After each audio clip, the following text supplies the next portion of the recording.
Welcome to the Full Dive Gaming Podcast, bringing you a full dive of all the news, discussion, and insights you need for virtual reality gaming. This podcast is brought to you by Asterion Products, a top-selling company on Amazon. They design great products for VR and AR, including their Asterion Aura VR headset stand. I'm Jay Bratt. I'm a VR YouTuber and streamer. I'm Nat Bratt, a VR lover who wishes Job Simulator was a real job. That would be cool. You know, our podcast is here to keep you up to date in the VR realm. We answer questions from our communities, followed by some of the latest and greatest VR news, and we discuss the games or experiences we've been in lately. If you haven't seen our YouTube channel, we're sitting here face to face. Come check us out on YouTube. You can engage through the comments and our very occasional live streams at this point. Maybe we'll get back to those someday. We actually have a special announcement out for all of our anime fans out there. Anyone near Raleigh, North Carolina, we have been invited and are being flown out to Animazement 2022. So if you want to meet us there, come hang out. Yeah, hit us up on the Discord if you're in that area. We would love to come see some of you. Our last trip to Texas, we got to meet actually quite a few fans of the podcast out there. It was really fun. So hit us up. And we'll see you there, hopefully. Now, we got some questions tonight. Shafe Dog asks, what are your thoughts on the NFL linking a deal to create a licensed first-person VR football game? Sounds boring.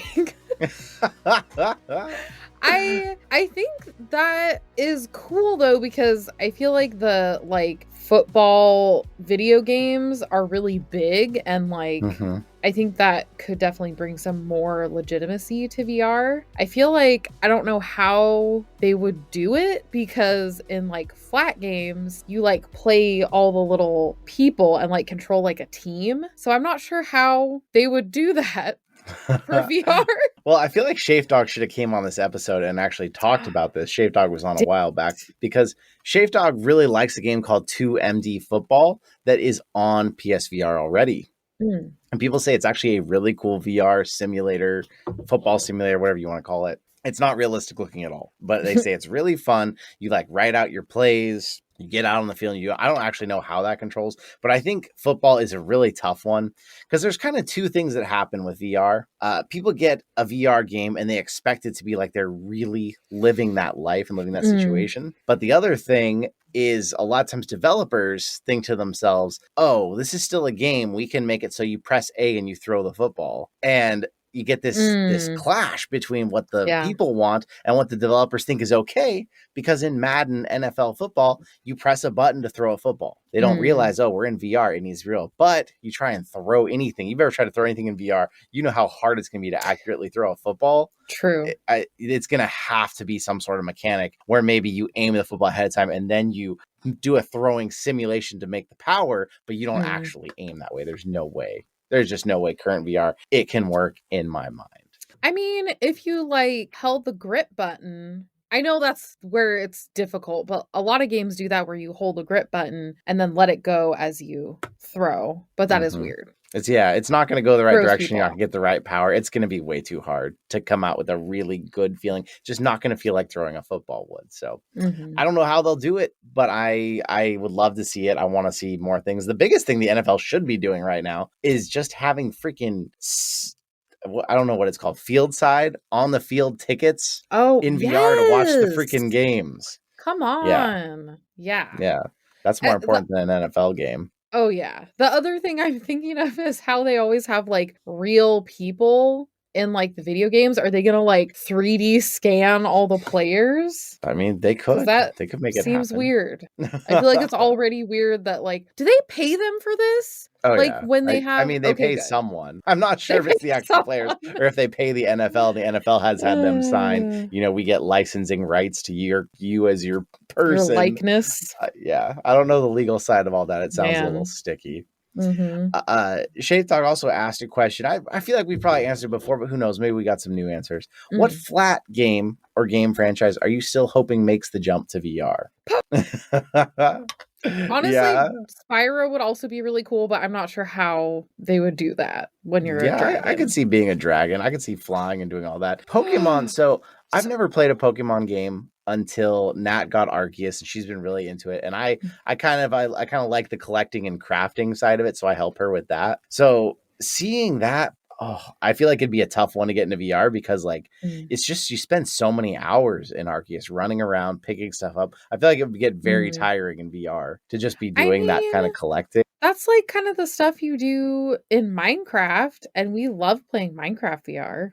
I do love Minecraft, but I feel like you have a very like specific goal. You're getting your stuff to build or you're exploring. With Arceus, it is a little grindy when it comes to just going Yeah, out and picking up stuff. You're getting the same stuff from the same locations. I true. think they could do it, but I think it would have to be some sort of a retune of the idea of Pokemon, or at least something different from Arceus, and it could be really cool. Same thing though, throwing the Pokeball might be really tricky with throwing. True. It also, I feel like the battles would be kind of odd. You're like, okay, I'm in this, and now all of a sudden I'm like picking which move for my Pokemon to use. So yeah, that might be a little weird. But basically, I just want to see the Pokemon in person. That's just all I want. If it was even just Pokemon and all you do is just go run around and like look at all the Pokemon and pet them, that'd be great. Yeah, some kind of an experience where you just hang out with them at Pokemon petting zoo. Yes, I would love it. You could see like how big they are. That'd be pretty cool. Well, The for this scale. question for me, I feel like I've gotten most of my wishes are coming true. Resident Evil has made it to VR. The Grand Theft Auto series, we know San Andreas is being remastered in VR. That is pretty cool. So yeah, I don't really know now what franchise. I'd obviously like to see something Zelda, something Mario 64 style from Nintendo, which who knows if we'll ever see. I think that would be cool, but I feel like my wishes keep coming true as far as what flag games come to VR. So I'm not that worried about it anymore. I just can't wait for Grand Theft Auto San Andreas to come out. I'm pretty excited for that too.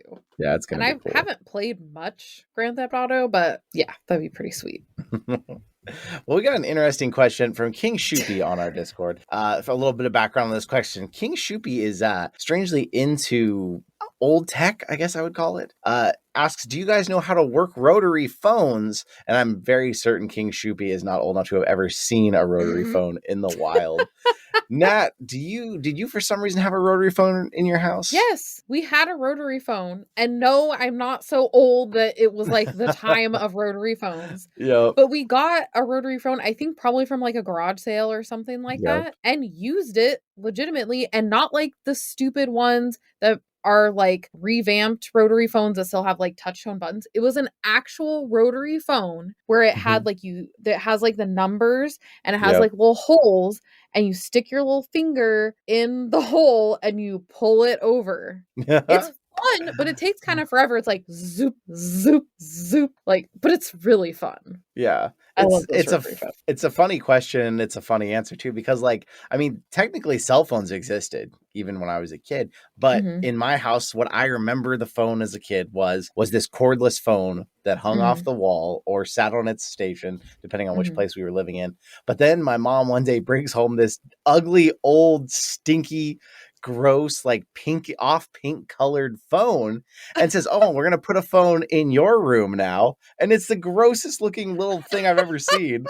And she had to explain to me how to use this, and of course, what did I do as a stupid kid? I ended up calling 911 when I was prank calling people and had the cops at our door. So I think she might have regretted that. Wait, you didn't know how to use it? Were you like super young? I mean, she told us how to use it, but then what was I doing? I was prank calling people all the time. But then, yeah, I kind of dialed 911 one time out of, funny, hang up really quick. But that's all it took for them to trace it. And the cops showed up at the door. So, yeah, Shoopy, we know how to use rotary phones. I don't know how old we someone need would more have to be to rotary actually phones. I don't know how old someone has to be to have actually had one and like actively use it. I think that's pretty old, but we somehow got them from hand-me-downs, probably like you, who somehow has one now, which is was that a rotary phone then that you're talking about?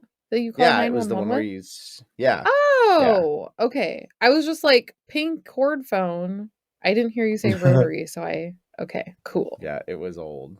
I thought my mom thought if she put that in there, she'd hear the phone ring, but I wouldn't know how to use it. So a fun question. We like when we get some non-VR questions too. But K27 brings us back to VR and says, do you think the PSVR 2 will create a new benchmark in VR, or is Sony playing catch up? This is a good question. I feel It like, is a good question because we can't predict the future is the yeah. problem. The specs right now are like better than anything else in existence, Hmm. but this thing might be a year out. We're Yeah. going to find out probably next month what Oculus or Meta, whatever they're called, is cooking up. We might find out in the next few months or this summer what Valve is cooking up. And if they can all beat Sony to market, then it's probably not going to create a new benchmark. It will look like it's playing catch up once again. That's the thing that's so funny though, because all these other brands are not haven't like put anything out that's like new and amazing for a while. Like even Quest, like it's really good for like a wireless headset, but it's not like anything earth shattering. It's not really adding The anything new. wireless is the earth Yeah, shattering. right, Yeah. exactly. Yeah. So it'll be interesting to see, like, are these other companies going to bring something new to the table, or are they just gonna kind of keep sitting back and watching what happens? Or just keep improving the actual specs, but nothing innovative. That's what I appreciate what Mhm. Sony's doing. Having Yes. headset haptics, having these Mhm. adaptive triggers, having realistic sensory haptic feedback in the controllers instead of just a dull vibration. These are all Mhm. things that VR needs and will benefit greatly from. But if other manufacturers have the next year to try and beat them to market with their own tech, it could happen. Mhm. So I don't know. Rumors and everything, it seems like what Meta is doing is mostly they're trying to get face and emotional tracking in. They're not that worried about these things because they're trying to make this more social still. They're not trying to Mhm. be a gaming headset forever. They're trying to make it so your avatar has all the intricacies of your face moving on it so that people feel like they're really hanging out with the real person. Whereas Sony, they're doing this for the PlayStation. They're making fun games, fun experiences that are going to be really cool and exciting. And Mhm. I'm very interested in what both sides are doing, but I'm a little more excited currently about what Sony is doing because it's something that VR needs. Yes, I agree. It is nice that they always are looking at the next innovations and doing new things rather than just re-upping the fanciness of what's already been done. That was a great way to put that. Re-upping the fanciness. Well, hey, we're speaking of Meta. Meta gave us a tiny tidbit, a nugget of news. But before we get into the news segment, we got to tell you about our sponsor for the podcast. They've taken care of us for absolutely forever. Asterion Products. They make great VR headset stands. They make headphone stands, VR gaming mats. You got to go check them out. Go on Amazon, look them up, and if you want to buy something from them, code FULLDIVE10 is going to get you another 10% off on us from the podcast. Meta, which is this, I think this is the first time they're going to call it that because it used to be there was Facebook Connect or there was the Oculus gaming, I can't remember what it was called, but now the Meta Gaming Showcase is what they're calling this, is coming. And on April That 20th, sounds so not good. yeah, they could have found a Meta better Gaming flowing name. Showcase.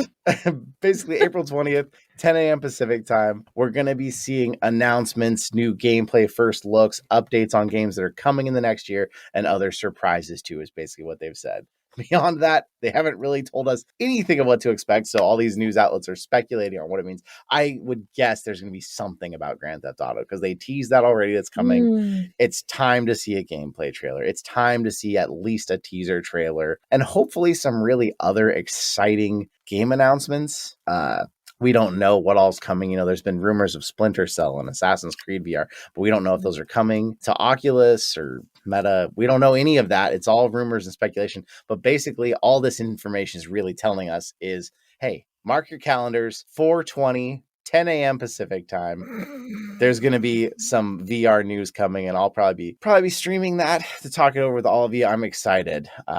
Yeah. Nat, what do you think? Sounds like another thing where we watch it and there's stuff that's not as exciting as we hope. Oh, gosh, But I hope not. There's got to be some good news. I feel like we had some last year with Resident Evil and then Grand Theft Auto. yeah. And it's kind of been a while, I feel like, since there's been that game that really excites me. And I'm waiting for that game again. So let's hope. Mark your calendars out there. Come hang out with us on 4:20 at 10 a.m. Pacific time. And let's see Ruth Braun, the executive producer at Oculus Studios, tell us what's coming and what we can expect. I hope there will be some exciting news because I feel like it's been a little bit of a dry spell for VR for a bit. Yeah, I feel you there. I think the lack of hardware coming out and the in-between phase we are kind of between generations, it's like we're just not getting as many exciting things. And still, I mean, how many years have we been in VR now? Still, I feel like so many games that are highly anticipated come out and kind of fall flat. And I thought that was, just the first few years of VR, it was going to be like that. And no, I think of games like After the Fall, not a terrible game, but if you go back and you look at like the hype trailers and the things that it seemed like this game was going to be, and you look at what the game is that you actually play now, I feel like it's two different worlds to me. Yeah, it's not this big open world post-apocalyptic zombie fighting. It's like these very linear levels that go through hallways. I'm hoping for some sort of Metacambria news at this thing. I feel like the time has come to at least give us a little something. We saw the case that it was in that Facebook Connect or whatever it was before they changed the name. There's got to be some sort of hardware announcements. We got to get some hype back in it because I feel like since Christmas, the VR scene has kind of gone a little quiet and it's gone way too much metaverse and way too little where are we now and what's coming now. It's too much this in 20 years we're gonna have this amazing thing. So true. Wouldn't it be funny if the gaming showcasing was like, here's a couple things that are coming out, but remember guys, in 20 to 40 years we'll all be living in the metaverse. It'll be so great. You'll be doing wine tastings in your home. Those were pretty funny. I know that's not what you come to a VR podcast to hear, us talking about how VR is just not doing what we want to at the moment. But it gets frustrating, we're enthusiasts and we're lovers of it. And I can't tell you like what the last game that came out was that I was like seriously excited for. Like it's been a minute. Resident Evil. That's was been a while ago though. It's been out a while now. Yeah. That's true. Like give us something at this, please. Give us another Half-Life out. Yeah. Oh gosh. I fear that's still going to be the reigning champion of VR excitement for years to come if we keep it this rate. So let's talk about something outside of VR gaming. Let's talk about a company called OSSO. So recently, the startup's founder and CEO, Dr. Justin Brad, sat down actually with Upload VR in VR to talk about the company's path and their potential, what they're trying to do and impact the healthcare industry. So what OSSO does is they are creating trainings in virtual reality for surgeons, for medical healthcare experts to do these procedures ahead of time, learn from them, help be better at them, and change the future of healthcare. So not like Surgeon Simulator. like realistic Surgeon Simulator, yes. Yeah, this isn't just for fun anymore. You kill the patient, you're in trouble. It's like those flight simulators at the at the big airplane places. I mean, that's pretty cool. Yeah. Well, and funny thing, the company was talking about how they started back in 2016 and they've always been a fully remote and fully VR company. And now that doesn't sound that weird, this far into COVID, but back then it was kind of revolutionary. And 2016, that was like pretty early on in VR time. Yeah, it was back in the day. They're up to 160 full-time employees. So this is pretty big, Can I work for them? You should actually, hey, you might look at some job openings with them after this. That might not be a bad idea because they're looking at 300 people by the end of the year. I could be a surgeon. I don't need any training. I just train in VR. Maybe you can be one of the people that helps like market these things. I don't know what they're looking for out there, but basically they're saying that in 2 years, they're looking to be somewhere between 600 to 800 people. They're focusing on specialties, orthopedics and intervention specialties. But one thing that they're trying to do is also take this worldwide so that everywhere people can be doing better at surgery, can be learning more about it, using VR to explore these procedures before they have to do them in real life. And this is exciting. I think that healthcare and really any training, virtual reality is absolutely poised to be super powerful and effective in it. Yes. What do you think, Nat? Would you, even for your job, would you think that training people in virtual reality could do any good? I think totally. Like you mentioned with like airplanes and what are those people called that drive airplanes. Pilots. Pilots. We're recording this a little late, if you can't My tell, so we're both brain. struggling. I always do. Anyway, pilots have their flight simulators that are basically, I mean, it's not VR, but it basically is because it's just like this. Okay, not that I've been in it, but I've heard about it. It's like basically a chamber thing where it completely simulates actually doing a flight. And so that shows us, like, of course, yes, this is completely relevant and really helpful. And they've even done things like that for like driving. My sister did like driving simulator things on the computer. And how much more helpful would that be if you're in VR and you're actually like moving a steering wheel instead of like moving like a mouse or weird things like that. Turning your actual head to check your blind spot instead of pressing a button that turns it. Yeah. And so UPS has been using it for a while for their drivers. Oh, yeah. I just think it is so much better than just someone telling you how to do something. And it seems like it makes so much more sense than like, okay, you have, 50 new employees. Doesn't it make a lot more sense to have them all do it in virtual reality where it's like they're actually doing it than just talking to a group of 50 people and telling them how to do it? That's not how good training works. Like you have to actually do stuff to know how to do it well. So I think it's really awesome. That's a much better way to learn than reading about something or hearing about something. That can be part of it, but when you're actually doing it virtually, that's giving you a lot more experience and being able to actually get your hands-on experience basically without killing someone. So that seems good. Yeah, it's huge. In their last fundraising, they raised $66 million.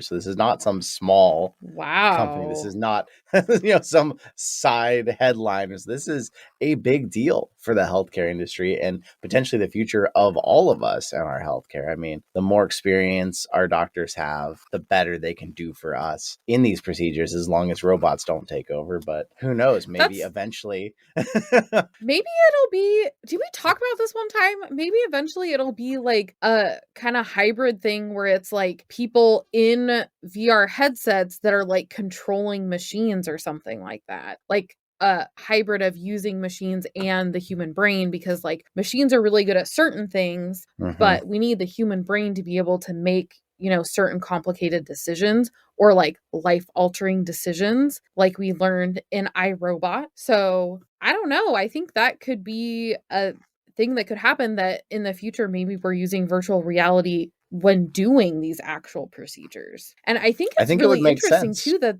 I think it's really interesting too that they're talking about hiring so many new people, 600 to 800 people. That's a lot. Like this is huge. Maybe there'll be more companies like this that jump on the bandwagon and go for this type of thing. Maybe they can see that this is where things are going. Yeah, I've seen other companies. I think this is one of the most, serious and well-funded ones, but I see a lot of these on Instagram. And I think about what you were saying about people and machines. Like, think about the fact that a robot doesn't have to worry about, having a steady hand. It doesn't have to worry about whether it's had too much or too little caffeine to stay awake while doing something. Where the person could be controlling that, making those decisions that need to be made by a human in the moment, but having that perfectly steady hand, that perfect precision that a machine could do. It's an interesting thought. And this is not something that the company necessarily is doing. This is just, us kind of thinking, where does this go and what does it lead to? But I think it's super exciting to see. I'm very interested personally in what VR can do for the world outside of gaming.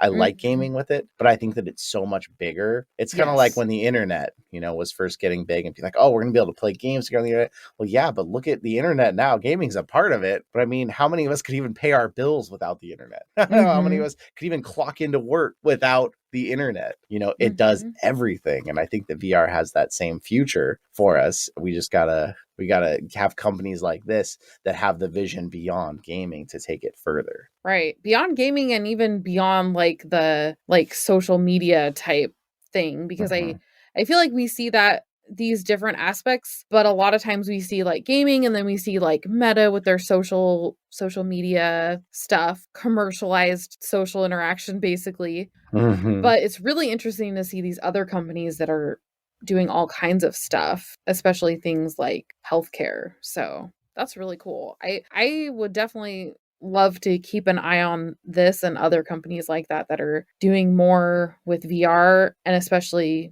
even beyond training. Again, not that they're doing that now, but it would be really interesting to see. Speaking of VR gaming and that being a big part of it, let's get into the game section. First, we got to tell you one more time, our sponsor, Asterion Products, they have their high quality universal VR headset stands. They have RGB lighting, a sleek minimalistic look. And if you don't have one already, you can go on AsterionProducts.com, get it straight from them, and you're going to get an extra $5 off any order, $19.99 or more by using the code FULLDIVE. Definitely make sure you check them out. Links in the description and show notes. We're going to talk about games, but we're also going to talk about music videos as being something that VR can really bring a lot to. And so it's kind of perfect that we are starting out by talking about Avicii Invector, which I would call a music visualizer guitar hero, basically, is what this thing was. Nat, do you want to kind of explain what it was and your experience with it? I feel like Guitar Hero is a pretty accurate description. It's basically you're in this you're controlling this spaceship. And the intro I thought was cooler because it's like kind of going around this cool, big, visualized space, whatever. But then it gets into this part where you basically kind of like park on this kind of rainbow road and then you press buttons when they come up to the beat. And it's like, what is this? Yeah. Yeah. So Avicii Invector, if you can't tell by the name, this was made with a bunch of Avicii's music. It is actually not just VR. You can get this on Switch. You can get this on PC. Probably. Okay, that makes it make more sense. Yeah, probably just as good of an experience there. But basically, I don't know how to describe this thing beyond it is just Guitar Hero, but with VR controllers in your hands. Like your third person perspective of this little spaceship, and it's flying along these triangular trails. And at one point, you're going to press left trigger when it shows up to the beat of the music. And then you're going to click your thumbstick right, and it's going to move to another side of this triangle. So and unnatural. then you're going to press A when it hits this next part of the music. It's button mashing. And then press B. Yeah. And if you go into hard, then you're using basically all the buttons on the controller really fast. And it's $20 for this. And I feel like I want to talk more about VR music videos because I think VR music videos are a really great way to use VR and they're really cool. And this took a tiny bit of that and showed it to you in the intro, and then it sucked all the joy out of it by having you have this stupid game that's a part of it that is totally unnecessary. Was pretty cool. I was pretty excited, and then I was like, "What? Why did they ruin it?" Yeah, I'm gonna try and see if I can find the rating that people have given this on Oculus. 4.25 stars. What is wrong with people? What? Have people never played a VR game? Have people never seen a VR music video? Maybe they haven't because there aren't very many of them. But wow. I think the problem is these people haven't ever done a good VR music video, so they think this is as good as it gets. That is so sad. That is truly sad. The beginning was kind of cool. I kind of wish that Kaylee was here because the beginning actually made me think of some of the stuff she's done because she's done VR music videos where you're like moving through the space and it's really cool and goes with the music and it's like you're in this whole experience. But then then you're just on this stupid like track and mashing buttons. This is like to the beat. PlayStation 1, like Guitar Hero or even like Dance Dance Revolution, like the game before you had like the stomp pad. Foot pad thing, like you're just doing it on your controller. That is not fun. It's awful. Yeah. So for the listeners out there who have never had an experience with a VR music video, let me tell you about one that I would say is a pretty good one. Although I'm sorry to do this to you, you're not going to be able to access it. It was a PSVR only, and it was taken off the store. So but the Chainsmokers, Paris. You get into this video, and what happens is the song Paris is playing, and you can look around, and you have this little cursor that follows your eyes. And if you look at a billboard, the billboard has like a big flash of light and sparks come out of it. Or if you look at the trees, it like pushes the trees out of the way as it's going. But really what you're doing is you're jamming out to this song. You've got all these beautiful lights, this beautiful scene of you flying through a city or over the ocean or something. And you're enjoying the music with this beautiful visualization happening around you. And you look around and you enjoy the scenery, and you have a limited amount of interaction based on where you aim your eyes and what's happening. But it's not a game. It's not gamey. You are loving music while seeing a beautiful sight and having an emotional reaction. And I got a little tiny taste of that in this Avicii pack when it went into the intro, and I had this spaceship just floating around. And if I moved my joystick, it moved around, but I was looking at these huge space scenes going by. I was looking at these huge buildings going by, and it felt like, oh my gosh, this is going to be like that, but 15 tracks. And then you get to the actual game, you get through that tutorial, and you're stuck with this stupid mini game you're playing, and you're having to watch this stupid mini game. It's Guitar Hero. You have to keep your eyes on it, so you're not looking at the beautiful scenery that's passing by. I would rather they had a switch. I checked options, they didn't. I'd rather have a switch that turns off the stupid game, and you just fly through the visualizer and look at this thing happening while listening to this music. Yes, because there were even parts in it where it like goes off the stupid track thing, and you're moving your spaceship around again, like through these rings. Fly through the rings, Superman. And it's actually cool. And like I actually really enjoy like VR roller coasters and stuff, because I can't deal with them well in real life. When it's in VR, I can enjoy it and not feel awful. And so I really like that because I feel like I'm moving. It's almost kind of like when you're at the movie theater and they have the little thing in the beginning that's like the roller coaster thing, you know? You feel like you're moving, but you're really not. And it feels cool, especially like with the music going on and you're like moving around. But why would they not just make that the whole thing? I don't understand. And there are other games like that. There's like Res Infinite I haven't played much of it, but it's kind of like that. It's like there's stuff that you do, but it's more about the music and the visuals. And then there was, what was that one game that was like you're like a little beetle going through like Thumper. Yeah, Thumper. That was cool too. Like they were just why would you have it in VR and have us mash buttons? Yeah. That is so silly. Why? Why do this? It's basically a port is what it seems of a game that was made for console or whatever. We don't need a port of this in VR. Yeah.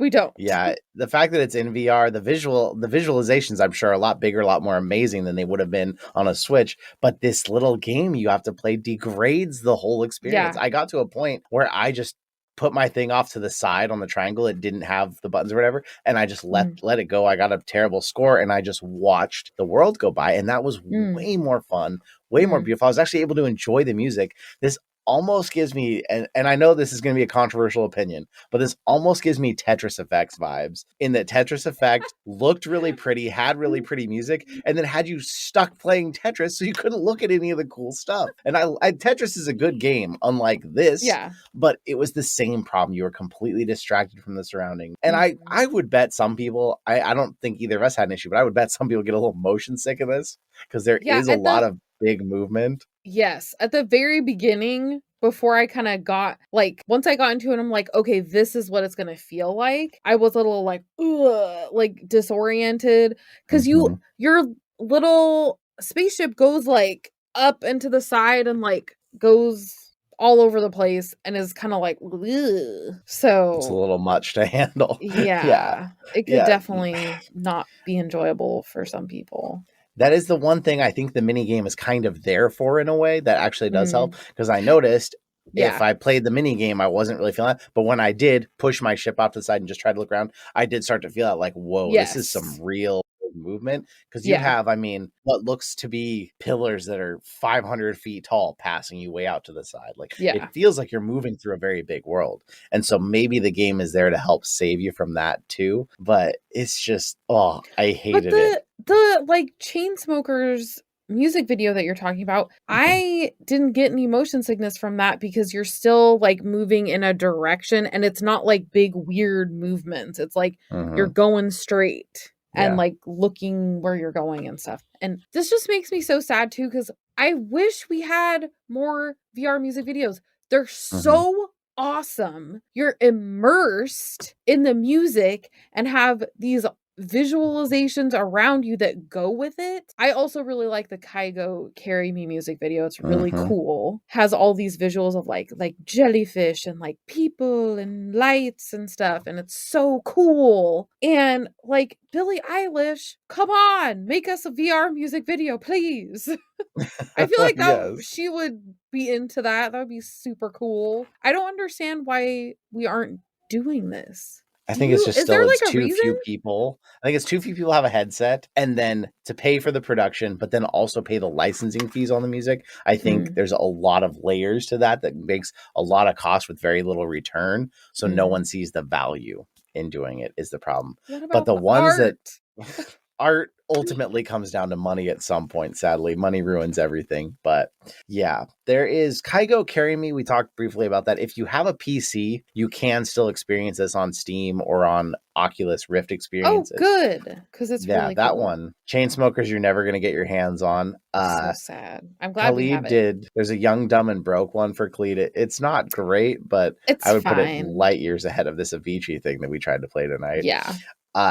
Yeah, this Avicii thing, the problem too is, maybe the mini game, I don't know. Maybe it's necessary because there's like 15 tracks plus other tracks. Like you could spend a lot of time in this if you weren't careful, and maybe you'd make yourself really sick if you were just watching these scenes go by. But I hated that game so much. It was such a chore to play it, and it hit on the beat, but it didn't like make a loud sound when it hit on the beat, and it didn't like make some big beautiful visualization. It just felt like you're stuck playing this stupid game while you were trying to enjoy the music and the scenery. When you hit your little spaceship like jump, and it's like, why is it jumping? It's in space and flying. Yeah, it doesn't need to jump. Dumb and makes no sense. Well, if you're out there and you're thinking, hey, I played that and it's worth 4.25 stars and not the 1 to 2 stars that you two are making it sound like, come to our Discord server and tell me why. Because I can't believe that this thing, I think this thing has a score that high